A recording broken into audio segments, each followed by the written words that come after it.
Number 57 تحریف الکلم عن مواضعہ ولی الالسنۃ بالکتاب،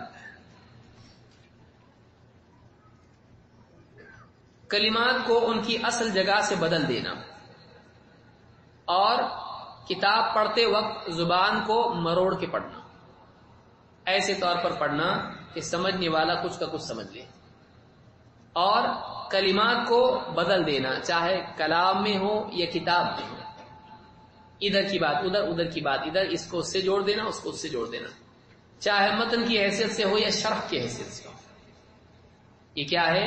یہ بھی لفاظی کے ذریعے سے حق کو مسخ کرنا۔ اللہ تعالیٰ نے کئی باتیں اس میں بیان کی ہیں، جیسے فرمایا من الذین ہادوا یحرفون الکلم عن مواضعہ، یہودیوں میں سے کچھ ایسے ہیں جو کلمات میں تحریف کرتے ہیں، ان کو ایک جگہ سے ہٹا کے دوسری جگہ کر دیتے ہیں۔ وَيَقُولُونَ سَمِعْنَا وَعَصَيْنَا وَاسْمَعْ غَيْرَ مُسْمَعٍ وَرَاعِنَا لَيًّا بِأَلْسِنَتِهِمْ وَطَعْنًا فِي الدِّينِ، کہ کہتے ہیں کہ ہم نے سنا اور ہم نہیں مانتے۔ نبی صلی اللہ علیہ وسلم کی بات سنتے اور کہتے ہم نے سنا، آہستہ سے کہتے مانیں گے نہیں ہم، یا کبھی مذاق سے کہہ دیتے سنا لیکن ہم ماننے والے تھوڑی نہ، کیونکہ پہلی طرف اشارہ کر کے کہتے تھے یہود، ہم تو ایسے ہی ہیں سمعنا وعصینا۔ تو نبی صلی اللہ علیہ وسلم سے بھی ایسا کرتے تھے، کبھی مذاق کے طور پر، کبھی آہستہ سے آپس میں ایک دوسرے کو اشارے سے کہتے کہ ہم تھوڑی مانیں گے، ہم تو بس بول رہے ہیں کہ ہم مانیں گے۔ وَيَقُولُونَ سَمِعْنَا وَعَصَيْنَا وَاسْمَعْ غَيْرَ مُسْمَعٍ، ذرا بات سنیے، غیر مسمع، تمہاری بات نہ سنی جائے، نبی صلی اللہ علیہ وسلم کی شان میں گستاخی کرتے ہوئے کہتے تھے۔ وراعنا، اور راعنا ہماری طرف نظر کیجئے، ہمارے حال کی رعایت کیجئے، یہ معنی ہوتا ہے، لیکن تھوڑا لمبا کر دیتے، راعینا کر دیتے اس کو۔ یا بعض علماء نے دوسرا کہا کہ راعینا کہتے اس کا مقصود کچھ اور ہوتا ہے، باطل اس کا مقصد ہوتا ہے، کہ جو آپ کو باطل پر مانتے تھے یا آپ کو چرواہا اپنا بنا کے اس طرح سے کہتے تھے ہمارا چرواہا، اے ہمارے چرواہے۔ لَيًّا بِأَلْسِنَتِهِمْ وَطَعْنًا فِي الدِّينِ، اپنی زبانوں کو مروڑتے ہوئے اور دین میں طعن کرتے ہوئے، نبی صلی اللہ علیہ وسلم کی شان میں گستاخی، اسلام میں، قرآن میں اپنی طرف سے طعنہ زنی کرتے ہوئے۔ وَلَوْ أَنَّهُمْ قَالُوا سَمِعْنَا وَأَطَعْنَا وَاسْمَعْ وَانظُرْنَا لَكَانَ خَيْرًا لَهُمْ وَأَقْوَمَ، کاش کہ اگر یہ کہتے ہم نے سنا، ہم نے مانا، اور ہماری بات سنیے، ہمارے حال پر نظر کیجیے، تو ان کے لیے زیادہ خیر کی چیز ہوتی، زیادہ پختہ بات ہوتی دینی اعتبار سے۔ وَلَكِنْ لَعَنَهُمُ اللَّهُ بِكُفْرِهِمْ فَلَا يُؤْمِنُونَ إِلَّا قَلِيلًا، لیکن معاملہ یہ ہے کہ ان کے کفر کے نتیجے میں اللہ نے ان پر لعنت کر رکھی ہے، تو فَلَا يُؤْمِنُونَ إِلَّا قَلِيلًا، یہ ایمان نہیں لانے کے مگر بہت تھوڑا ہے، اتنا تھوڑا کہ جو کچھ کام نہ دے، اتنا تھوڑا کہ جو کچھ بھی کام نہ آئے۔ ہر تھوڑا نفع دیتا ہے؟ نہیں۔ ایک آدمی بہت پیاسا ہے، آپ ایک چمچے میں پانی لے کر آئے، پیجے جلدی، تو پانی مانگا تھا تو پانی دو، پیاس بجھے گی، اور غسل کے لیے مانگے تو بھی اتنا لایا، کفایت ہے اس میں؟ نہیں، اتنا تھوڑا کہ کچھ بھی کام نہ دے۔ وضو کے لیے ایک چمچہ پانی کو لا کے دے دے، تو اپنے پانی مانگا، لیگلی میں سیف ہوں، قانوناً پانی ہے نا، ہاں پانی H2O لیجئے، وضو کیجئے۔ کیسا آدمی پانی مانگا، اتنے پانی میں وضو ہوتا ہے؟ نہیں ہوتا ہے، لیکن پانی کا اطلاق ہے۔ اب تیمم کر سکتا ہے کہ نہیں؟ سوچئے اگر اتنا ہی پانی ہو، پانی کا حکم تو لگ رہا ہے اس کے اوپر، اتنا کم کہ جو کفایت نہ کرے، اتنا کم ایمان، اتنا کم ماننا، اتنا ماننا کہ جو انسان کو نجات نہ دلائے۔ تو مانتے ہیں، کچھ مانتے کچھ انکار کر دیتے ہیں۔ ایسا اقرار کیا کام کا جو اس اقرار کو کچھ انکار جوڑ کے باطل کرتے ہیں۔ یہی یہود کا حال تھا۔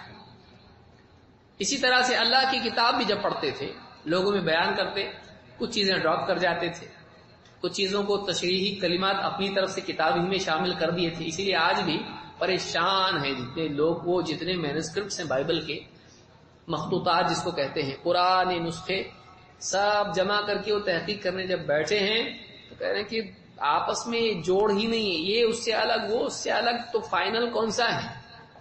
تو آج تک وہ کسی فائنل ٹیکسٹ پہ نہیں پہنچے، آج تک نہیں۔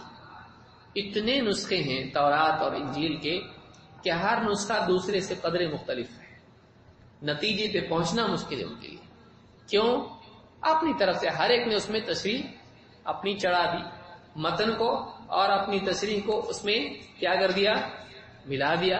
اب 50 قسم کے ٹیکسٹ ان کے پاس ہیں، 5000 مینوسکرپٹس ہیں جو آپس میں میچ نہیں ہوتے ہیں۔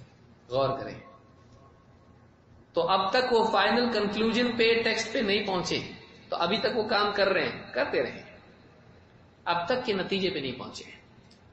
یہی وجہ ہے کہ آپ دیکھیں گے کہ محمد رسول اللہ صلی اللہ علیہ وسلم نے ابتدائی زمانے میں صحابہ جب قرآن لکھا کرتے تھے تو آپ نے قرآن کے ساتھ آپ کی جو تشریحات، آپ کی جو حدیثیں تھیں ان کو لکھنے سے منع کر دیا تھا۔ کیوں؟ اس لیے کہ ابھی ان کو تجربہ نہیں تھا تفریق کا، تاکہ ایسا نہ ہو کہ قرآن میں نبی صلی اللہ علیہ وسلم کا کلام بھی مکس ہو جائے اور قرآن اور حدیث مکس اپ ہو جائے۔ دونوں کی اہمیت اپنی جگہ ہے، لیکن دونوں کو ایک کرنا بھی تو غلط ہے۔ دونوں کی اہمیت اپنی جگہ ہے، اس کا یہ مطلب نہیں بعد لوگوں نے اسی کو دلیل بنا، دیکھو اللہ کے نبی صلی اللہ علیہ وسلم نے حدیث لکھنے سے منع کر دیا، تو حدیث دین میں حجت نہیں۔ لکھنا ایک الگ چیز ہے، لیکن کیا حدیثیں بیان نہیں کرتے تھے کہ یہ کہتے تھے کہ میری تشریح سنو ہی مت؟ آپ کی تشریحات وہ لوگ سنتے تھے، مانتے تھے، آپ کے پاس فیصلوں کے لیے آتے تھے۔ جب آپ کے قول کی، کلام کی کوئی حیثیت نہیں تھی تو آپ کی بات وہ کیسے مانتے تھے؟ لہذا یہود کیا کرتے تھے، اپنی طرف سے کلام کتابوں میں جوڑ دیتے تھے، آگے پیچھے اوپر نیچے ادھر کی بارت ادھر، اس طرح سے خرد برد کر دیتے تھے، اور اللہ کے کلام کو انہوں نے برباد کر دیا، محرف کر دیا، اس کتاب کا اعتماد ہی ختم ہو گیا، حتیٰ کہ اپنی طرف سے لکھ کر بھی کہتے تھے یہ اللہ کی طرف سے۔ اس لیے آج بھی عیسائیوں میں آپ دیکھیے کہ جو اولڈ ٹیسٹمنٹ وہ لوگ مانتے ہیں، جو کیتھلکس مانتے ہیں، جو پروٹسٹنٹس مانتے ہیں، دونوں الگ ہیں۔ کیتھلکس مانتے ہیں ان میں 73 کتابیں ہیں، اور جو پروٹسٹنٹس مانتے ہیں ان میں 66 کتابیں ہیں، 66، اور یہاں 73، مطلب 7 کتابیں ایسی ہیں جیسے ہمارے یہاں سورہ ہوتا ہے، سورت ہوتی ہے، ویسے ان کے یہاں بکس ہوتی ہیں۔ تو یہاں 73 ہیں اور یہاں 66 ہیں۔ 7 کہاں سے آئی؟ یا تو انہوں نے کم کر دی یا انہوں نے بڑھا دی۔ اب لیکن وہ مان رہے ہیں اللہ کی کتاب کے طور پر اس کو، کینن اس کو کہتے ہیں۔ کینن کس نے بنایا؟ ان لوگوں نے بیٹھ کے بنایا، وہ بھی 350 سال کے بعد، عیسیٰ علیہ السلام کے واقعے کے بعد۔ تو انہوں نے اپنے طور پر اس کو بنا لیا۔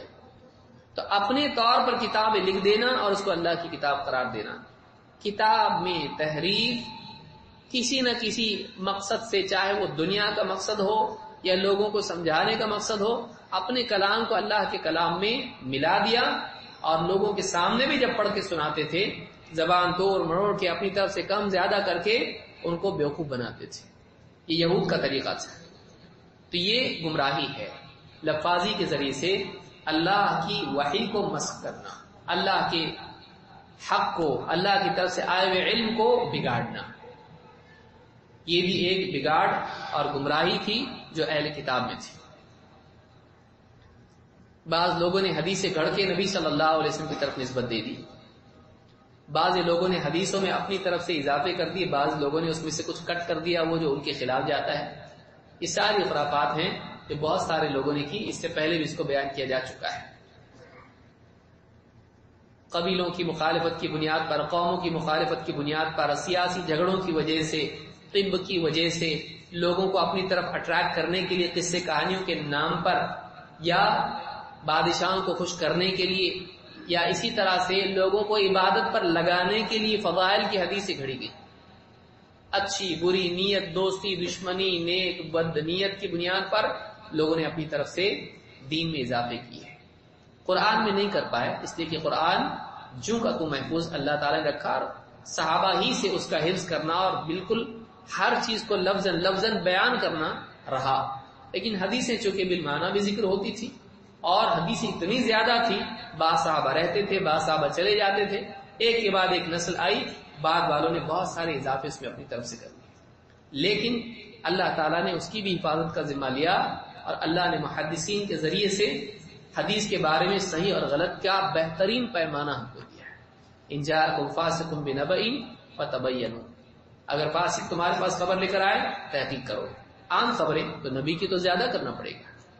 لہذا محدثین نے بعض اصول جو قرآن و سنت میں ہیں ان کی بنیاد پر روایتوں کو چھانا اور پرکھا اور الگ کیا، غلط باتیں الگ کی، جھوٹے راویوں کو پکڑا، ان کی جھوٹی روایتوں کو الگ کیا، کتابیں لکھی اور سب الگ کر کے رکھ دیا. بعض لوگ کہتے ہیں اتنا کون دماغ چلائے گا، حدیث سے چھوڑ ہی دو، قرآن بس ہے نا اپنے لیے. لیکن یہ لوگ بازار میں جا کے خریداری نہیں چھوڑتے ہیں.